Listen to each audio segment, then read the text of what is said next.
Kita mulai ya, kita awali dari tadi Søren Kierkegaard, bapaknya eksistensialisme.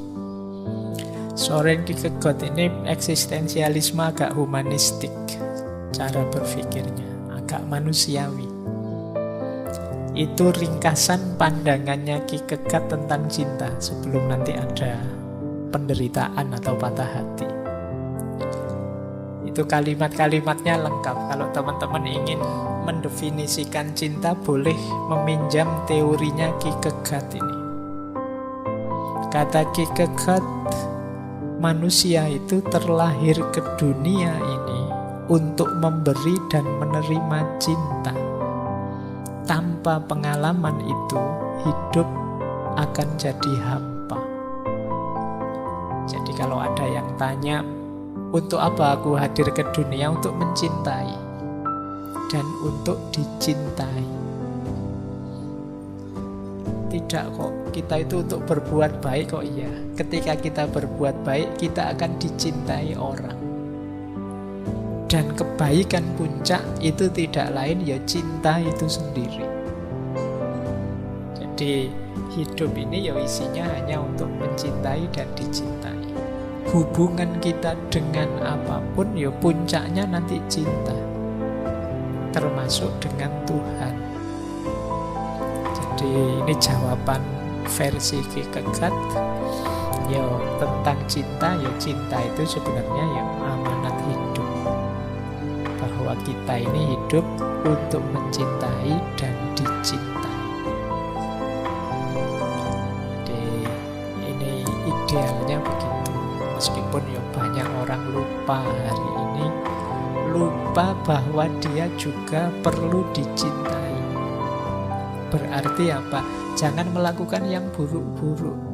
Jangan melakukan hal-hal yang menyakiti hati orang lain. Jangan berperilaku yang menyusahkan orang lain. Nanti mereka tidak cinta ke kita. Kalau tidak cinta ke kita, itu akan ada kegelisahan tersendiri dalam diri kita. Karena di antara fitrah kita itu fitrah untuk dicintai. Kalau ada orang tidak senang dengan kita, benci dengan kita, itu kan kita tidak nyaman. Meskipun kita merasa kita yang benar. Padahal tadi aku yang benar loh, mengingatkan, kok dia marah-marah. Itu kan kita gelisah. Kenapa begitu? Ada fitrah dicintai, tidak ada fitrah mencintai dalam diri kita. Kalau disukai orang, disenangi orang, itu kan kita suka, kita nyaman. Jadi kita melakukan aneka kebaikan, aneka pencitraan, itu kan bagian dari dorongan jiwa untuk dicintai. Baik di level paling lahiriah sampai level paling dalam. Level paling lahiriah itu ya kalian misalnya beli baju yang bagus, pakai parfum, nyisir juga macam-macam, itu kan sederhananya kan ingin dicintai. Ingin orang suka, melihat kita suka.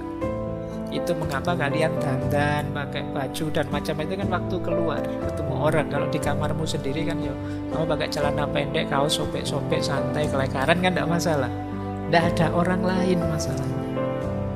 Nah, ada dorongan untuk dicintai, maka ketika kamu keluar ya cepet-cepet ganti baju lah, cepet-cepet dandan lah, nyisir lah dan lain sebagainya.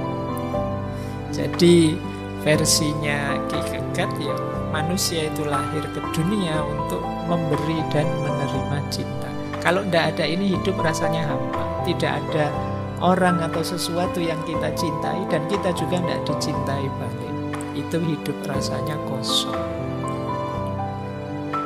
Yang kedua, cinta mengajarkan berbagai kualitas unggul kemanusiaan. Jadi, ketika kita memutuskan untuk mencintai, biasanya di situ teriring berbagai perilaku baik. Berkorban, menerima, sabar, dan lain sebagainya. Yang ini sulit keluar kepada orang yang tidak kita cintai. Maka mencintai itu memancing lahirnya sifat-sifat baik. perilaku-perilaku baik, sehingga dia jadi penting. Yang ketiga, cinta itu membuat hidup lebih hidup. Kalian bisa merasakan lah ya, waktu jatuh cinta, waktu mencintai, itu kan meluap-luap jiwa, pengen ketemu terus, pengen dekat terus pokoknya bergairah sekali hidupmu. Kebalikannya yang sedang patah hati, rasanya dunia gelap mesti, tidak tahu mau apa lagi, tidak ada yang enak mau lakukan apa-apa. Kebalikannya. Jadi dalam budaya Jawa ada peribahasa, urip itu urup, hidup itu nyala. Itu kalau kamu telusuri maknanya lebih jauh, yang dimaksud urup itu apa? Nyala cinta. Menghidupkan hidup itu tentu saja dengan cinta. Hidup yang tidak sekedar hidup itu cinta. Jadi ini versi eksistensialisme. Jadi kalau ingin eksis jadi orang yang hidup, ya mencintai. Karena cinta karakter yang paling luhurnya manusia. Kemudian cinta itu memanusiakan manusia, membuatnya ingin lebih baik. Karena tadi kita itu selain ingin mencintai juga ingin dicintai. Baik untuk mencintai maupun dicintai, itu kan perlu meningkatkan kualitas diri kita. Maka cinta itu secara otomatis membuat kita terdorong lebih berkualitas. Nah, baik. Terus cinta itu memberi sense of purpose, membuat hidup lebih bermakna. Ketika kalian ada yang dicintai, ini semacam kalian punya tujuan hidup. Untuk apa? Kebahagiaan yang dicintai, keberhasilan yang dicintai, kesuksesan yang dicintai. Ini namanya sense of purpose. Orang tua begitu punya anak, lahir cintanya pada anaknya, maka anak ini sekarang jadi purpose-nya, jadi tujuan hidupnya orang tua. Kalian juga begitu, mencintai apapun itu paling tidak sekarang punya orientasi. Hidupku mau apa sekarang? Nah, ketika kemarin belum punya pacar misalnya, kalau ditanya gimana masa depanmu, masih bingung Pak. Tapi sekarang punya pacar, paling tidak kamu bisa jawab ingin membahagiakan dia selamanya Pak, misalnya. Yo kan versi gombalnya kan begitu.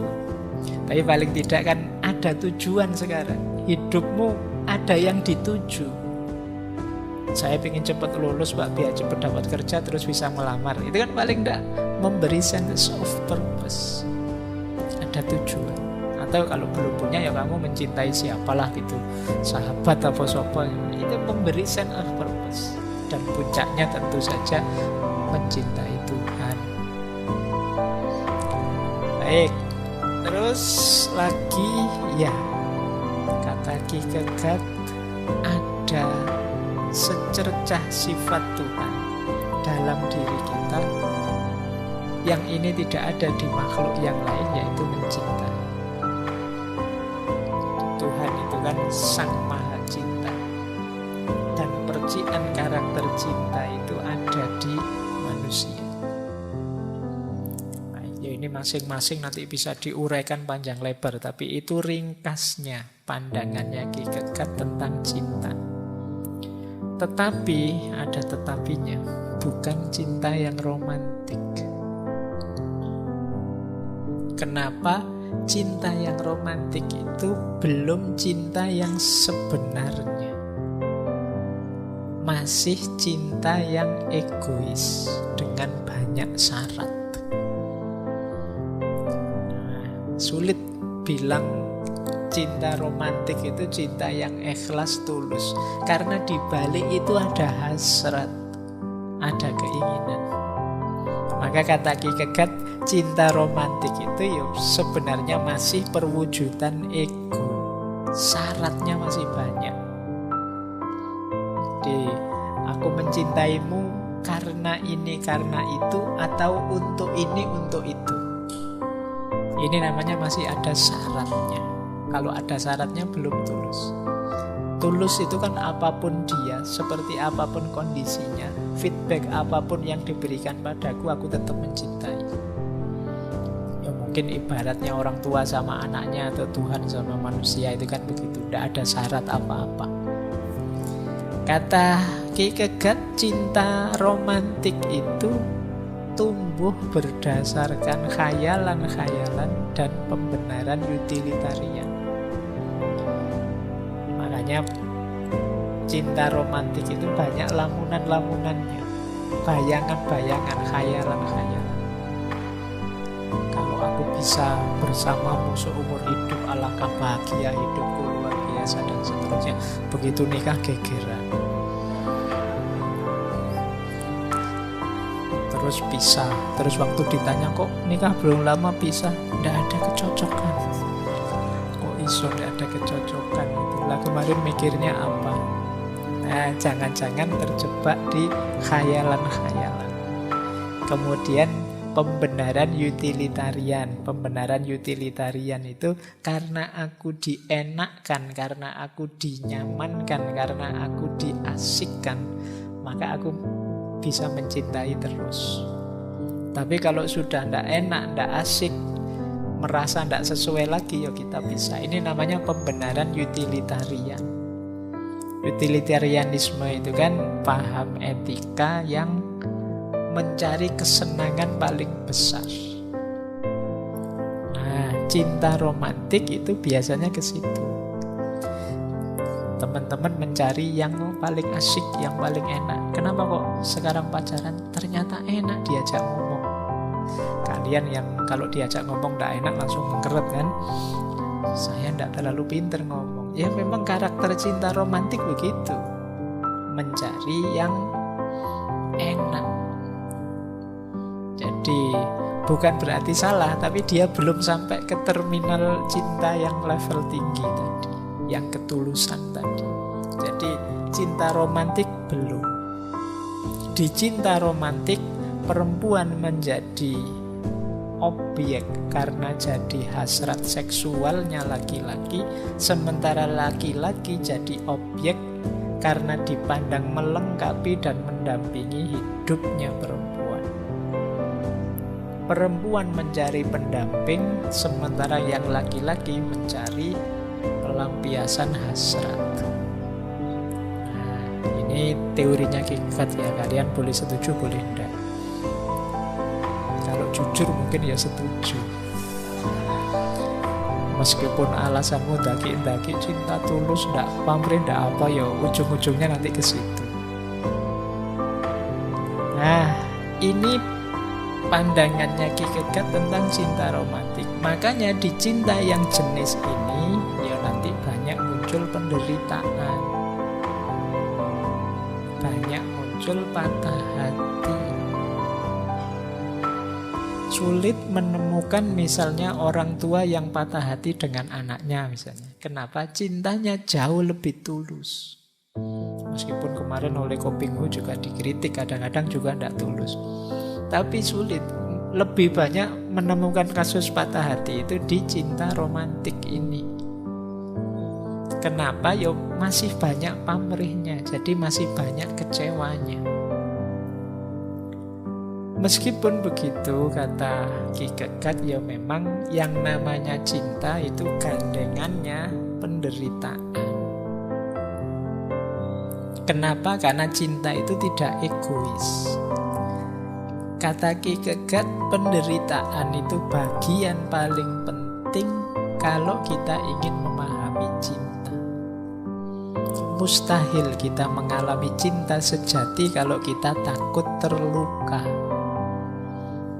Makanya tadi yang mau nyaman-nyaman saja, mau enak-enak saja, pasti akhirnya patah hati. Dan justru terlukanya di situ. Begitu mencintai, kita harus siap menderita. Kenapa? Di antara karakternya cinta, kalau versinya Ki Kegat itu ya di balik itu ada rasa sakit. Jadi meskipun begitu, kalau cinta sejati dia tidak mudah menyerah. Justru kesusahan, kesulitan itu akan menguatkan cinta. Nah ini ceritanya banyak lah ya di sinetron-sinetron. Mesti sulit, tapi kan terus happy ending. Kalau udah happy ending ya mati bareng. Kan begitu cerita-cerita cinta itu. Tapi kan luar biasa. Penderitaan justru memperkuat. Cinta yang mulus-mulus saja ya hati-hati, itu biasanya ya tidak terlalu rekat. Coba cinta itu dihalang-halangi, wah bisa. Romeo and Juliet itu kalau diizinkan tidak ada yang menghalang-halangi, ya mungkin jadi kisah cinta biasa, terus kawin, punya anak, gegeran, cerai. Dia jadi luar biasa karena banyak penderitaan di situ. Sehingga keterikatannya tambah kuat. Sehingga kata Ki Kegat, tuh penderitaan dalam cinta itu perekat. Jadi membuat tambah melekat kita, cintanya tambah kuat. Oke, ya meskipun begitu jangan cari-cari masalah ya. Ayo kita cari penderitaan yuk biar tambah ya tidak begitu. Biasanya ya mesti ketemu. Mungkin penderitaan dari luar atau dari dalam diri kita sendiri dan lain sebagainya pasti ada, karena memang include dalam paketnya cinta itu penderitaan. Paling tidak penderitaan ketika kita mengalahkan ego. Menaklukkan ego itu kan sakit. Tapi dalam cinta ya syaratnya itu, kalau ingin sampai pada cinta yang sejati. Baik, jadi ada kalimat dari Ki Kegat itu, kita tidak bisa mengaku cinta pada seseorang kalau kita tidak mau sengsara demi dia. Kok di fase-fase sulit malah wah ternyata berat pacaran sama kamu ini, bisa saja ya sudah, berarti itu bukan cinta, kemarin negosiasi. Jadi ingin nyari enaknya saja. Tidak hanya cinta dengan pasanganmu, cinta dengan Allah, cinta pada orang tua, cinta pada sahabat. Itu dibalik itu include kesulitan, include berat, include mungkin rasa sakit, rasa pahit. Tapi itulah yang menguatkan. Jadi tidak usah khawatir, misalnya demi cinta kita pada Allah maka tidur kita kurangi, sepertiga malam kita bangun, itu kan berat. Enak-enaknya tidur disuruh bangun. Tapi di situ justru rasa kedekatan kita dengan Allah tambah kuat. Sama orang tua juga begitu. Mungkin membantu orang tua apa, itu kan rasanya berat. Tapi di situ kita tambah dekat dengan orang tua. Maka jangan menghindari rasa sakit dan penderitaan. Kok saling mencintai begitu ada rasa sakit dan penderitaan bubar, itu kemungkinan belum cinta. Ya masih dagang lah, masih aku untung apa, kamu untung apa. Kok untungmu lebih besar, wah gak enak, gantilah. Nah, itu masih dagang namanya. Kamu kok enak terus, aku yang susah terus, enggak lah. Nah, justru orang mencinta itu ya kalau bisa engkau bahagia, aku susah enggak apa-apa. Itu kan kalau dalam agama nama lainnya orang mencintai itu kan sampai di level ikhlas, seperti yang kita bahas dulu. Baik, itu Ki Kegat. Ada kalimat menarik dari Ki Kegat, love is all, it gives all, it takes all. Cinta itu segalanya, dia memberi segalanya, tapi sekaligus dia mengambil segalanya. Kalau kalian sedang mencintai, cinta itu memberi kalian sangat banyak hal, tapi juga mengambil sangat banyak hal. Maka orang mencintai tidak boleh berhenti di level memberi dan menerimanya. Karena kalau berhenti di level aku memberi apa, menerima apa, biasanya belum sampai pada yang sejati, yang tulus. Ingat saja bahwa cinta itu akan memberi segalanya, tapi sekaligus nanti akan mengambil segalanya. Baik, ini quotes dari Soren Kierkegaard. Berarti hati. Cara dia mengelola patah hati tadi ya, jangan berhenti hanya pada mencari keuntungan egois. Jadi cinta yang tulus itu hakikatnya tidak mungkin patah hati. Justru kalau yang dicintai bahagia, dia lega. Seperti Kierkegaard sendiri, dia sangat cinta pada Regina Olsen, tapi dia takut kalau nikah dengan aku, jangan-jangan Regina ini menderita, wong aku itu orangnya aneh. Jadi dia malah menjauh, malah pertunangannya dibatalkan. Itu mungkin cara berpikir ini yang dipakai oleh Kierkegaard. Dia khawatir menyakiti, dia khawatir menyusahkan pasangannya. Meskipun sudah jelas-jelas Regina ini sangat cinta pada Kierkegaard.